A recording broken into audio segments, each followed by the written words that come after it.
بسم الله الرحمن الرحيم طاسين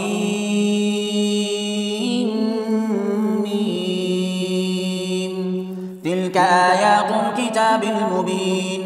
نتلو عليك من نبأ موسى وفرعون بالحق لقوم يؤمنون إن فرعون علا في الأرض وجعل أهلها شيعا يستضعف طائفة منهم يذبح أبناءهم ويستحيي نساءهم إنه كان من المفسدين ونريد أن نمن على الذين استضعفوا في الأرض ونجعلهم أئمة ونجعلهم الوارثين ونمكن لهم في الأرض ونري فرعون وهامان وجنودهما منهم ما كانوا يحذرون وأوحينا إلى أم موسى أن أرضعيه فإذا خفت عليه فألقيه في اليم ولا تخافي ولا تحزني إنا رادوه إليك وجاعلوه من المرسلين فالتقطه آل فرعون ليكون لهم عدوا وحزنا إن فرعون وهامان وجنودهما كانوا خاطئين وقالت امرأة فرعون قرة عين لي ولك لا تقتلوه عسى أن ينفعنا أو نتخذه ولدا وهم لا يشعرون وأصبح فؤاد أم موسى فارغا إن كادت لتبدي به لولا أن ربطنا على قلبها لتكون من المؤمنين وقالت لأخته قصيه فبصرت به عن جنب وهم لا يشعرون وحرمنا عليه المراضع من قبل فقالت هل أدلكم على أهل بيت يكفلونه لكم وهم له ناصحون فرددناه إلى أمه كي تقر عينها ولا تحزن ولتعلم أن وعد الله حق ولكن أكثرهم لا يعلمون ولما بلغ أشده واستوى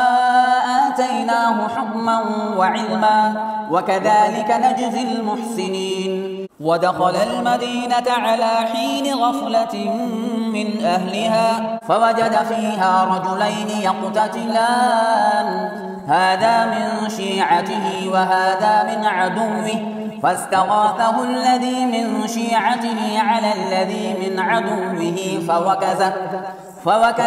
موسى فقضى عليه قال هذا من عمل الشيطان إنه عدو مضل مبين قال رب إني ظلمت نفسي فاغفر لي فغفر له إنه هو الغفور الرحيم قال رب بما أنعمت علي فلن أكون ظهيرا للمجرمين فأصبح في المدينة خائفا يترقب فإذا الذي استنصره بالأمس يستصرخه قال له موسى إنك لغوي مبين فلما أن أراد أن يبطش بالذي هو عدو لهما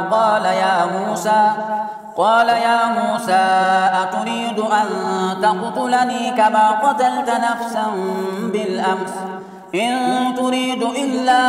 أن تكون جبارا في الأرض وما تريد أن تكون من المصلحين وجاء رجل من أقصى المدينة يسعى قال يا موسى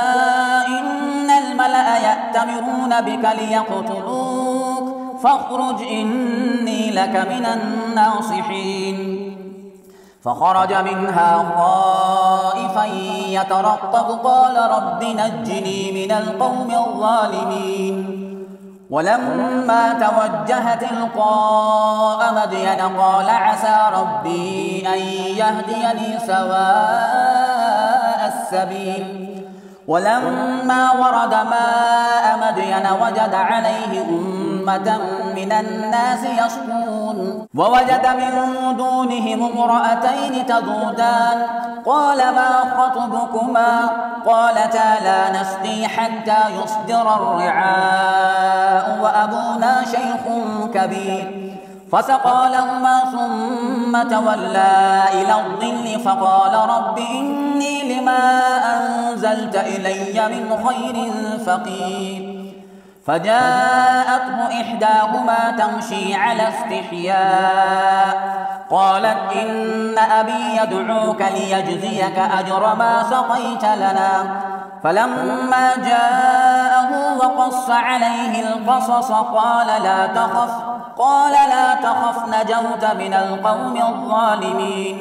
قالت إحداهما يا أبت استأجره إن خير من استأجرت القوي الأمين.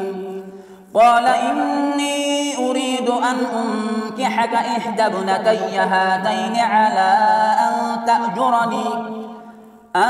تأجرني 8 حجج فإن أتممت 10 فمن عندك وما أريد أن أشق عليك ستجدني إن شاء الله من الصالحين. قال ذلك بيني وبينك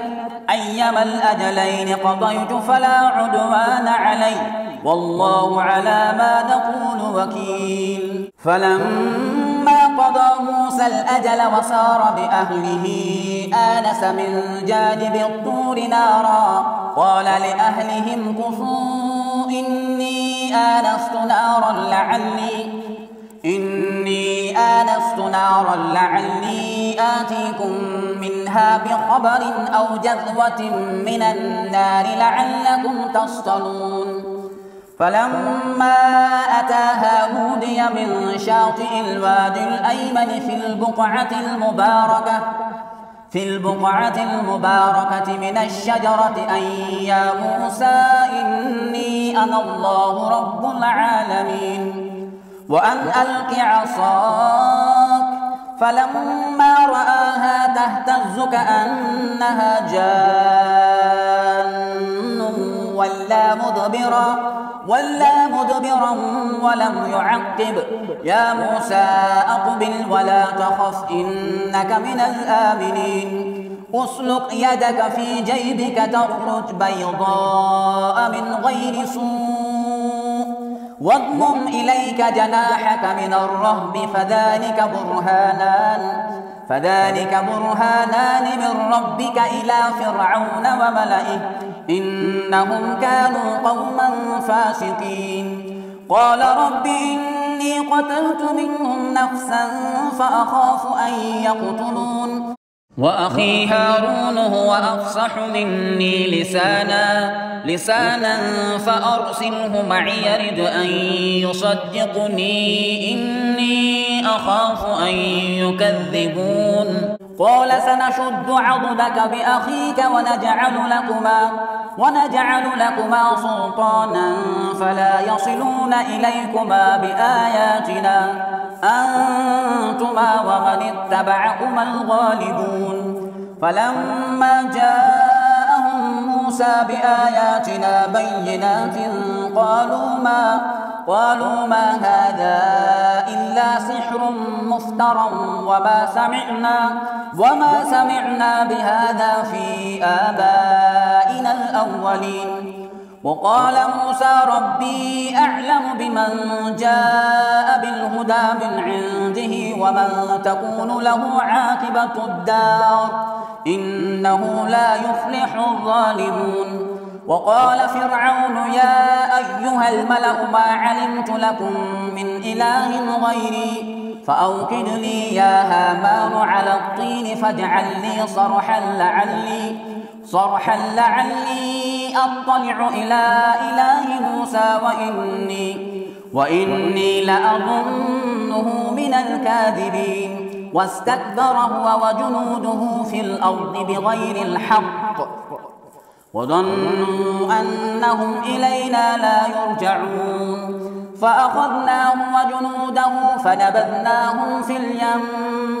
فانظر كيف كان عاقبة الظالمين وجعلناهم أئمة يدعون إلى النار ويوم القيامة لا ينصرون وأتبعناهم في هذه الدنيا لعنة ويوم القيامة هم من المقبوحين ولقد آتينا موسى الكتاب من بعد ما أهلكنا القرون الأولى بصائر للناس وهدى ورحمة لعلهم يتذكرون وما كنت بجانب الغربي إذ قضينا إلى موسى الأمر وما كنت من الشاهدين ولكننا أنشأنا قرونا فتطاول عليهم العمر وما كنت ثاويا في أهل مدين تتلو عليهم آياتنا ولكننا كنا مرسلين وما كنت بجانب الطور إذ نادينا ولكن رحمة من ربك لتنذر قوما ما أتاهم من نذير من قبلك لعلهم يتذكرون ولولا أن تصيبهم مصيبة بما قدمت أيديهم فيقولوا ربنا لولا أرسلت إلينا رسولا فنتبع آياتك ونكون من المؤمنين فلما جاءهم الحق من عندنا قالوا لولا أوتي مثل ما أوتي موسى أولم يكفروا بما أوتي موسى من قبل قالوا سحران تظاهرا وقالوا إنا بكل كافرون قل فأتوا بكتاب من عند الله هو أهدى منهما أتبعه إن كنتم صادقين فإن لم يستجيبوا لك فاعلم أنما يتبعون أهواءهم ومن أضل ممن اتبع هواه بغير هدى من الله إن الله لا يهدي القوم الظالمين ولقد وصلنا لهم القول لعلهم يتذكرون الذين آتيناهم الكتاب من قبله هم به يؤمنون وإذا يتلى عليهم قالوا آمنا به إنه الحق من ربنا إنا كنا من قبله مسلمين أولئك يؤتون أجرهم مرتين بما صبروا ويدرؤون بالحسنة السيئة ومما رزقناهم ينفقون وإذا سمعوا اللغو أعرضوا عنه وقالوا لنا أعمالنا ولكم أعمالكم سلام عليكم لا نبتغي الجاهلين إنك لا تهدي من أحببت ولكن الله يهدي من يشاء وهو أعلم بالمهتدين وقالوا إن نتبع الهدى معك نتخطف من أرضنا أولم نمكن لهم حرما آمنا يجبى إليه ثمرات كل شيء رزقا من لدنا ولكن أكثرهم لا يعلمون وكم أهلكنا من قرية بطرت معيشتها فتلك مساكنهم لم تسكن من بعدهم إلا قليلا وكنا نحن الوارثين وما كان ربك مهلك القرى حتى يبعث في أمها رسولا يتلو عليهم آياتنا وما كنا مهلك القرى إلا وأهلها ظالمون وما أوتيتم من شيء فمتاع الحياة الدنيا وزينتها وما عند الله خير وأبقى أفلا تعقلون أفمن وعدناه وعدا حسنا فهو لاقيه كمن متعناه متاع الحياة الدنيا ثم هو يوم القيامة من المحضرين ويوم يناديهم فيقول أين شركائي الذين كنتم تزعمون قال الذين حق عليهم القول ربنا هؤلاء الذين أغويناهم كما غوينا تبرأنا إليك ما كانوا إيانا يعبدون وقيل ادعوا شركاءكم فدعوهم فلم يستجيبوا لهم ورأوا العذاب لو أنهم كانوا يهتدون ويوم يناديهم فيقول ماذا أجبتم المرسلين فعميت عليهم الأنباء يومئذ فهم لا يتساءلون فأما من تاب وآمن وعمل صالحا فعسى أن يكون من المفلحين وربك يخلق ما يشاء ويختار ما كان لهم الخيرة سبحان الله وتعالى عما يشركون وربك يعلم ما تكن صدورهم وما يعلنون وهو الله لا إله إلا هو له الحمد في الأولى والآخرة وله الحكم وإليه ترجعون قل أرأيتم إن جعل الله عليكم الليل سرمدا إلى يوم القيامة من إله غير الله يأتيكم بضياء أفلا تسمعون قل أرأيتم إن جعل الله عليكم النهار سرمدا إلى يوم القيامة من إله غير الله يأتيكم بليل تسكنون فيه أفلا تبصرون ومن رحمته جعل لكم الليل والنهار لتسكنوا فيه ولتبتغوا من فضله ولعلكم تشكرون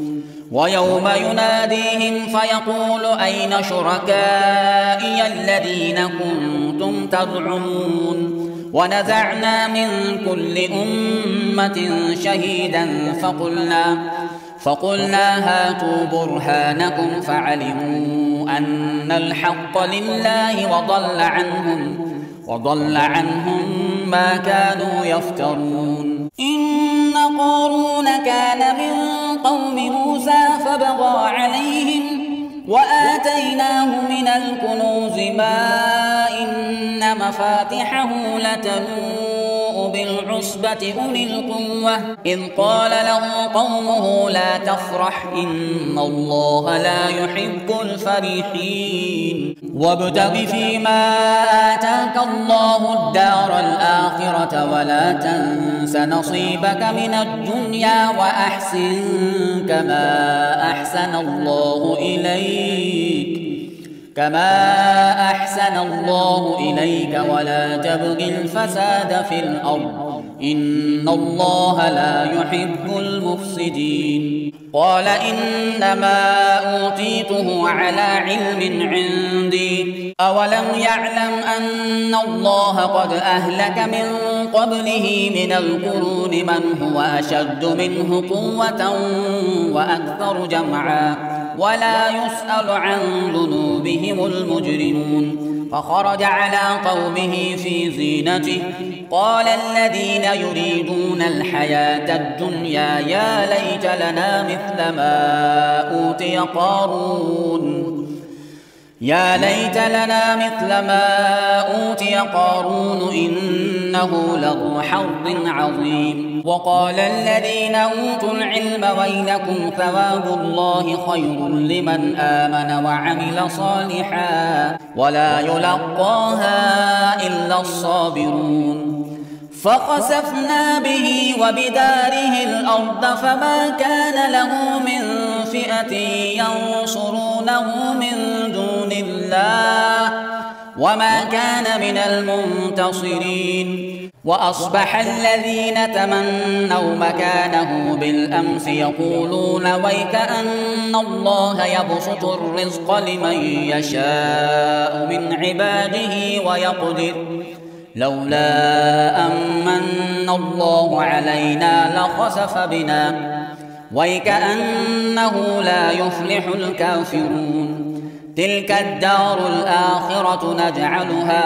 نجعلها للذين لا يريدون علوا في الأرض ولا فسادا والعاقبة للمتقين. من جاء بالحسنة فله خير منها ومن جاء بالسيئة فلا يجزى الذين عملوا السيئات إلا ما كانوا يعملون. إن الذي فرض عليك القرآن لرادك إلى معاد قل ربي أعلم من جاء بالهدى ومن هو في ضلال مبين. وما كنت ترجو أن يلقى إليك الكتاب إلا رحمة من ربك فلا تكونن ظهيرا للكافرين. ولا يصدنك عن آيات الله بعد إذ أنزلت إليك وادع إلى ربك ولا تكونن من المشركين. ولا تدع مع الله إلها آخر لا إله إلا هو كل شيء هالك إلا وجهه له الحكم وإليه ترجعون.